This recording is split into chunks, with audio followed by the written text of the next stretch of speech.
Hello and welcome back to my channel and welcome to Tuesday's SCT Sampler Scrapbooking, the new series that my friend Becky from My Creative Life and I started last week, where we are taking the current Scrapbook Cards Today Sampler kit and seeing how much we can get done with it. So Becky will also have a video today, I think mainly of cards. I will, of course, have her channel linked down below.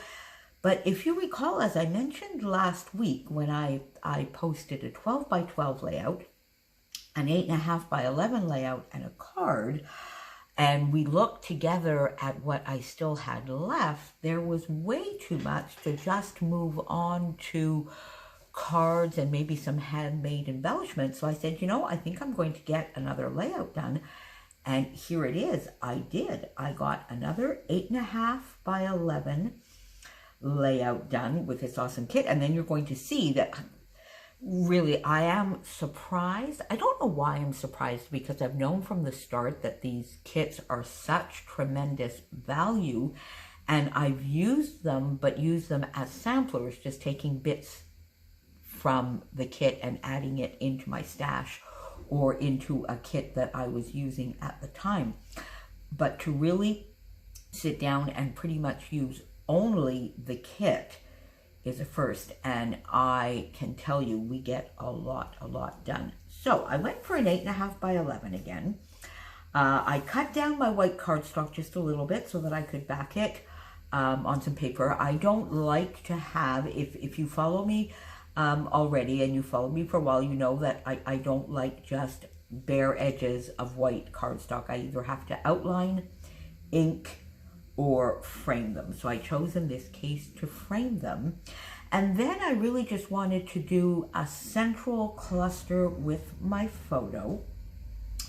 So I got a Paige Evans, one of my favorite Paige Evans stencils out, and decided that I would do a little bit of mixed media on the background. So I started with a colorings from Shimmers called Pretty in Pink, and I just did the packaging technique mainly in the diagonal with just a little bit to the sides, mainly in the diagonal. And this is a lovely sort of hot pink that matches the hot pink in the kit very well.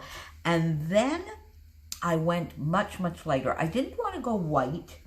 I thought of using the Vicky Bouton iridescent glaze, but I wanted just a hint of pink. So I went into my Dazzlers, again from Shimmers, the Tutti Frutti, because I really do need to use these up because they're drying up. I've had them for a while. This one is still quite full, as you can see. It's still spreadable, but it does require a little bit of muscle work, so I need to get these used. So I decided that just that hint of the soft pink that matches the soft pink in the Heidi Swap collection would be just perfect. So I used the stencil. I went over that again, and this I sort of brought it outside a little bit of the packaging. So you see here on the white areas I have a little bit of the texture, whereas here I don't, so that both the packaging technique and the stenciling would have pride of place on the background. Then I didn't want to cut into a new sheet, a new 6x6, because I was keeping those. So I just used a lot of the scraps that I had shown you from last week and did some layers, some offset layers behind my photo, which already had a white border. And then I did a couple of little banners here down at the bottom. I used the tag. I just cut the top part off of this tag and stuck it on the back of the photo.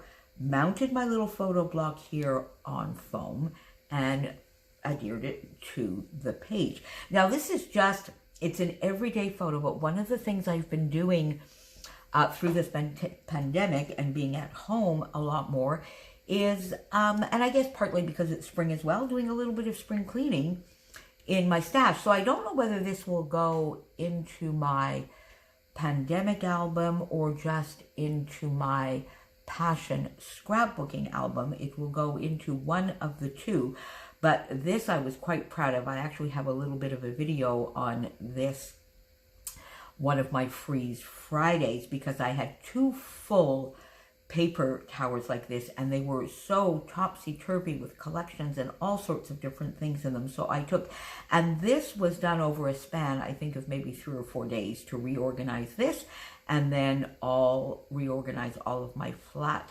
alpha stickers in one of these magazine racks. And I felt I like to record stuff like that whenever I make some changes in my scrap room.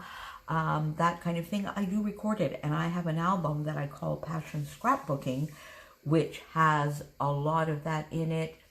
It has photos from crops, from some of my friends, all of that kind of stuff, YouTube collaborations. So it's an album that I scrap about scrap. And I love it.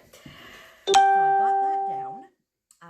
And then I went into that lovely piece of paper from the other collection that came. What was that other collection again? Oh my goodness me. The Echo Park, of course. I love summer. There you go.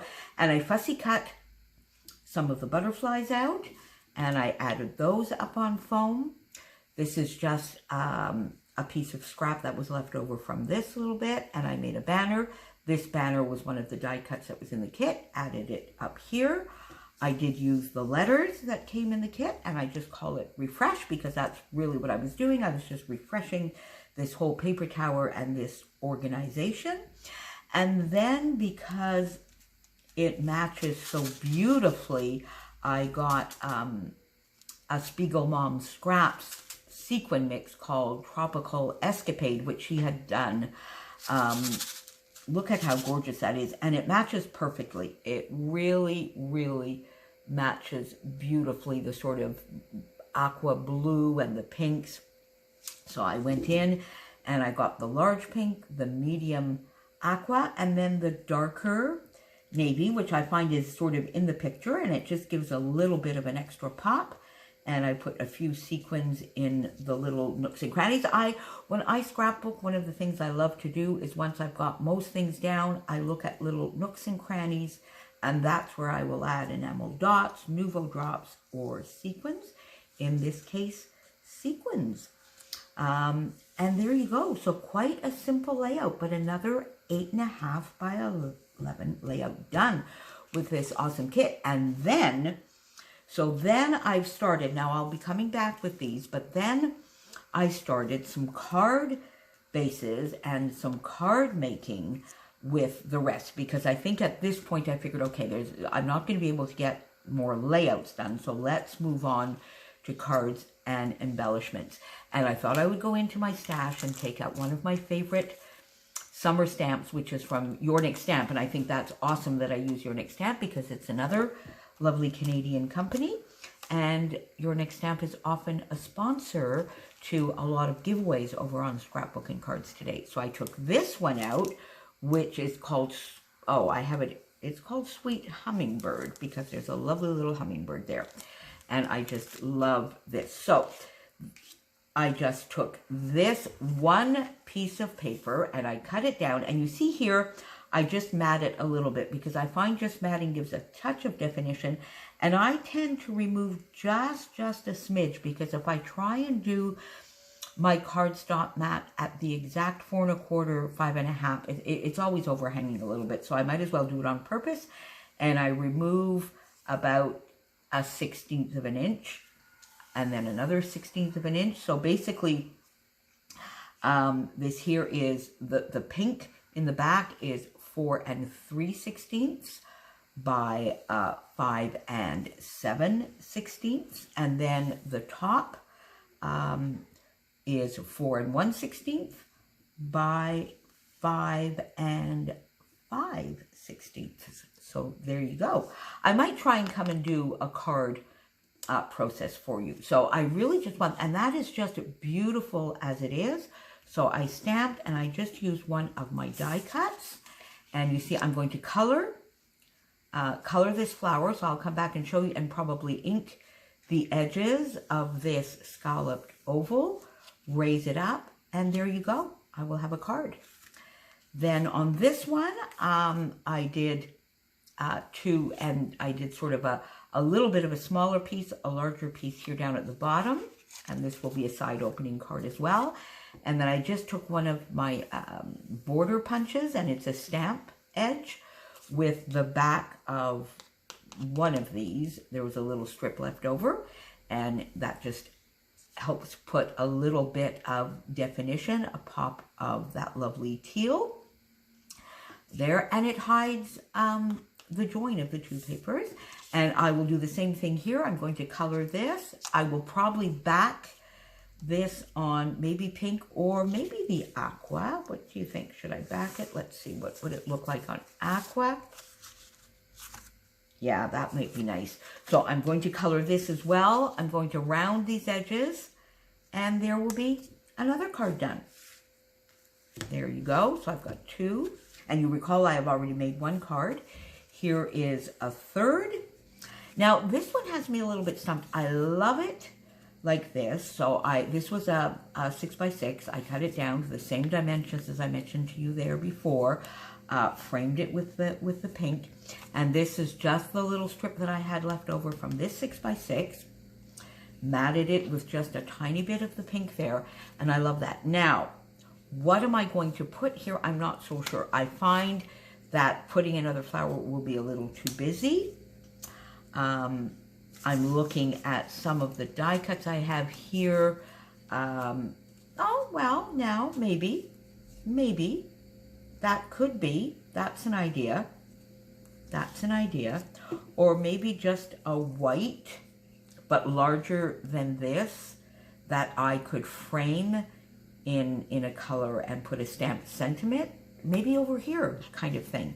Something like that with just a stamped sentiment. I'm not so sure. Give me some ideas, because I'd like to finish this and come back and show you that next week. Card. And then this card to me is pretty much complete. I think all I will do here is go in and get some sequins. I have a lovely sequin mix. I think maybe, is it Foxy Roxy or Autumn Glory from Spiegel Mom Scraps, that is in the coppery browns, the oranges. So I think I might just need to put a few little sequins here. I used, again, a 4x6. This was just a scrap that was left over. A die cut that I've mounted here, Oh Happy Day, on foam. And I think, as I said, this card I think is done with maybe just a few sequins. So there you go. And then just for the fun of it, I punched this shape out of just white cardstock because I was trying to play around and see what I might be able to get done on this card. And then I was staring at these two little pieces that I still had, and I said, well, look at that. I'm just going to make a little embellishment. I might ink the edges here. I might add a little bit more to the back, although I might not, because I think this might be just fun as it is on a little garden page. You see, if you had a layout here, you could just pop this up on the top and it would be a fun little embellishment. So there you go. That is what I got done this week, an 8.5 by 11. One card that I would say with just a few sequins is going to be done. The preparations for 3 more cards, which I will finish for next week's video. And again, if you have any other ideas for this, please let me know. It'd be my pleasure to try and do them. One little embellishment done. And for this card that I was talking about last week with the smaller little thing, Sheila, a lovely subby and friend, gave me an idea to turn it sideways. Now, of course, here I have the lettering, so I might have to use another embossing folder this way and then add the sentiment. So that might be another card. Thank you so much for that suggestion, Sheila. And then, so now we really are down 2 scraps, except for the journaling spots, the tags, which I still have. So this, I think, will definitely just be a card as it is, with maybe, I think maybe a few flowers. I think I might add just a few punched and inked flowers here and a sentiment, and just make it a very simple card. And everything else, now this is another one of the fussy cut butterflies, so I still have one of those left over. And then you see here, I've kept everything for the time being, because I don't know even the rest of this, because I could probably punch a little heart or a couple of stars or something like that out of this. So for the time being, I've kept even the smallest little scraps. I still have this die cut, this sticker. This is the bottom part of the tag that I used over here. And then all of these little tiny pieces of paper. And I'm sure there's still quite a bit that I could do. I can make some tags. I think I could make some tags with these for sure. Just do a tag, pop a little thing, maybe put a little bit of a sentiment or a to and from. These could be just fun little tags. So if there is anything you would like to challenge me with these little scraps left, because I think we can still get a few things done for next week and use up the rest of that, by all means, please pop it down below. I still have quite a few letters done, so I think this will automatically just go into my lovely flat alphas here with some other ones that I have. And there you go. So I will, of course, be back next week with the remnants of this, and there may not be any leftovers to show you, but whatever else I can get done this week with these awesome, awesome kits. Thank you for joining me. If you have any questions, any ideas, or any types of projects you would like to see me do with future kits, please don't hesitate to leave me a comment down below. Please pop on over to Becky's channel. Her link will be down below, and I will see you again soon. And thank you for the support on last week's videos. They were some of my highest watched videos over the last month or so, and your comments and support just make my day. That's why I'm doing this. I just do this for fun and to share. So thank you so much for indulging me and being part of my little YouTube community. Talk to you soon. Bye.